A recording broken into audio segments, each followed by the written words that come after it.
Facing the end of the world is understandable if you have trustworthy people next to you. And in this video, we're going to watch as the DC heroes face off against their closest friends turned enemies. If you're new to my channel, please do not forget to hit the subscribe button. I drop a video every day. Now, let us begin, because this is DC versus vampires. And John Constantine is drunk. This comes as a surprise to Alfred because he keeps taking away the bottles and John keeps getting them back. He asks him how, and John just says, "I'm a wizard, bruh." Alfred, of course, is not amused. Aren't you meant to be leading a team? Aren't there some people right now on a mission for you? He says it doesn't matter, they're all dead. Alfred laughs and he walks out saying, "You better pray they are alive." Imagine telling Talia her boy Damien is dead. Oh my God. As soon as John Constantine heard this, he was like, "What? Damien is where?" Yup, the little demon was in Gotham fighting a war against hundreds of vampires. And him and his group were surprisingly standing their ground in the middle of a whole nest of vampires trying to rip them apart. Black Canary wanted to know the plan, but Barbara said, "Don't think, just fight. Keep on fighting." And Damien did just that. He was killing everyone, even using the undead Frankenstein as a shield to kill vampires from behind. He was lethal, trying his best to survive, while the other groups were trying their best to get Supergirl to the sun. I mean, all they had to do was pass through some guards, but Supergirl beat them down.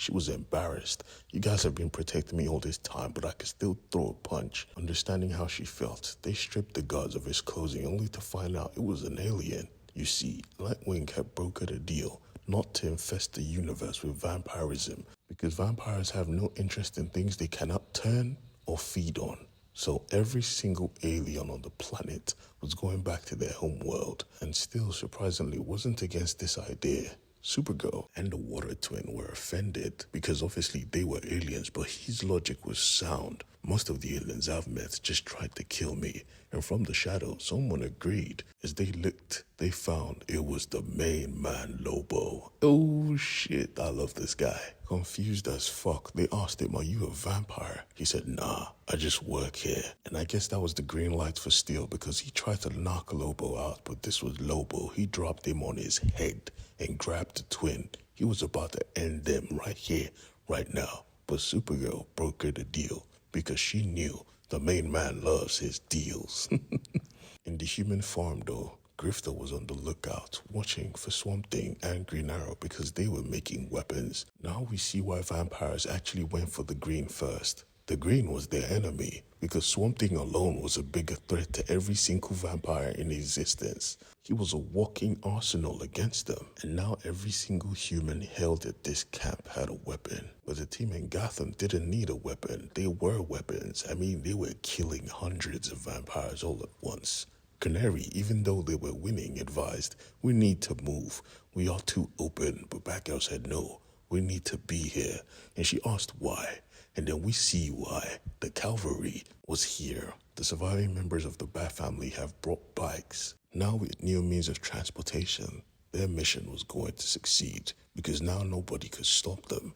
As they traveled, they put down vampires one by one. Things were looking up, but Lobo and his party were about to lose everything, because as they infiltrated this camp to allow Supergirl board a ship, they didn't know the head of security was Martian Manhunter. He had been turned, and he was a telepath. Lobo was trying to use his intimidating aura to get them on the ship, but that caught the attention of the Martian Manhunter. So as soon as he asked him what was wrong, Lobo kinda knew his man was about to be scanned. So he just told the truth. "Yeah, these guys bribed me to get on this ship." And just like that, the battle began. Come to find out, Lobo didn't betray them. He just wanted things to be more entertaining. He was blasting heads while Steel faced off against two Martians. That was an ass whooping waiting to happen. But Lobo was having fun. The only people that were not having fun were Barbara's and her party, because they were being chased down by vampire cheetah and vampire talons. The only person that could give them cover was Black Canary. I mean, Shorty was literally screaming, "Die, die, die." And I'm not going to lie to you, it was very effective. The only problem was she needed some minutes to cool down, and they still had a distance to travel. Damien advised, why don't we split up? Barbara said no, that isn't part of my plan.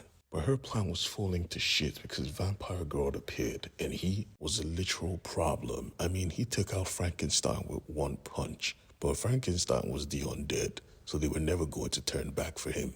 She just kept screaming, charge, don't stop, keep going forward. But what laid ahead was a blockade, and Damien didn't want to die like that. So she simply said, shut up and cover your face. And he listened, because that wasn't a blockade, that was part of her plan. Because the Huntress and Batwing had set up a floodlight to flood the streets with UV energy. If Damien hadn't covered his face at the last moments, he would have been dust like the rest of the hundreds of vampires that were chasing them earlier. They were safe. Her plan was solid. Now all they had to do was get to the tower. But they must have forgotten. The Lord of Vampires kept the heavy hitters close. Wonder Girl and Power Girl. And some others were laying in wait because they just fought the B team. This was the A team. And she knew at first glance that, yeah, we have a battle to fight right now.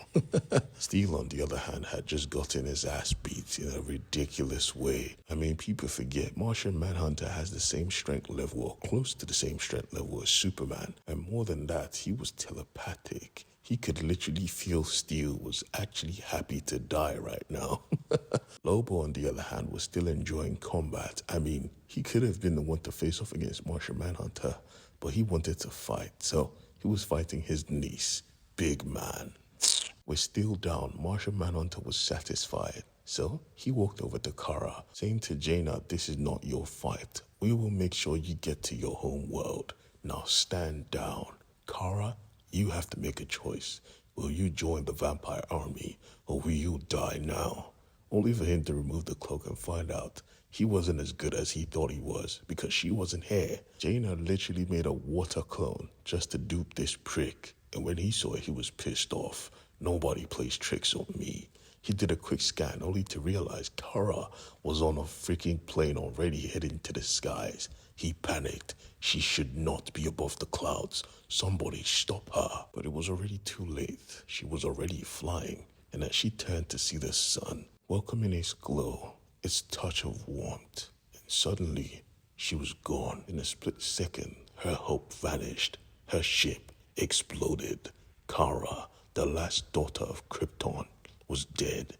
The last hope for Earth was dead. All that was left was darkness.